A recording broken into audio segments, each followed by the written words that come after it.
చేనేత రంగాన్ని కాపాడుకునేందుకు అందరూ కృషి చేయాలన్నారు రాష్ట్రపతి ద్రౌపది ముర్ము.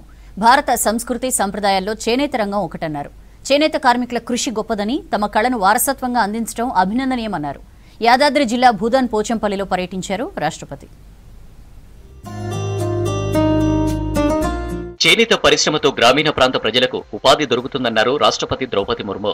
చేనేత వృత్తిపై 36 లక్షల మంది కార్మికులు ఆధారపడి జీవిస్తున్నారన్నారు. యాదాద్రి భువనగిరి జిల్లా భూదాన్ పోచంపల్లి మండల కేంద్రంలోని రంజాన్ వేవ్స్ సిల్క్ ఇండస్ట్రీని సందర్శించారు రాష్ట్రపతి. పట్టు దారాల తయారీ ప్రక్రియను పరిశీలించారు. రాష్ట్రంలోని పోచంపల్లి, వరంగల్, సిరిసిల్ల చర్యలకు ప్రపంచవ్యాప్త గుర్తింపు రావడం అభినందనీయమన్నారు.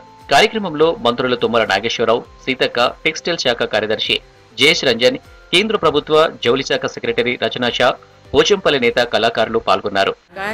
और आप लोग पोचमपल्ली सिल्क साड़ीज कैसे बनाते हैं ये देखकर मुझे बहुत अच्छा लगा। UNWTO ने 2021 में पोचमपल्ली गांव को दुनिया के बेस्ट टूरिज्म विलेज के से एक घोषणा किया था।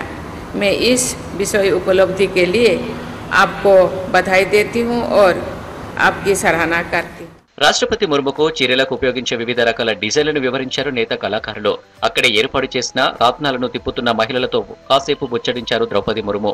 అక్కడ ఏర్పాటు చేసిన మల్టీ వీవింగ్ యూనిట్, ట్విస్టింగ్ యూనిట్లను పరిశీలించారు. తర్వాత భూదాన్ ఉద్యమాన్ని ప్రారంభించిన వినోబాభావే చిత్రపటానికి నివాళులర్పించారు రాష్ట్రపతి. పోచంపల్లి స్పెషల్ చీరలు, డిజైన్స్, పోచంపల్లి కళా నైపుణ్యాలతో ఉన్న ఫోటో గ్యాలరీని సందర్శించారు.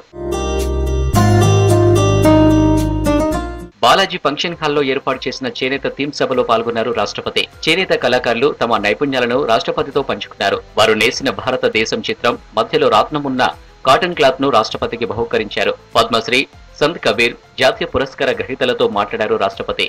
ఉమ్మడి నల్గొండ జిల్లాలో అవార్డులు వచ్చిన 16 మంది నేత కళాకారుల జాబితాను ఢిల్లీకి పంపించారు రాష్ట్రపతి.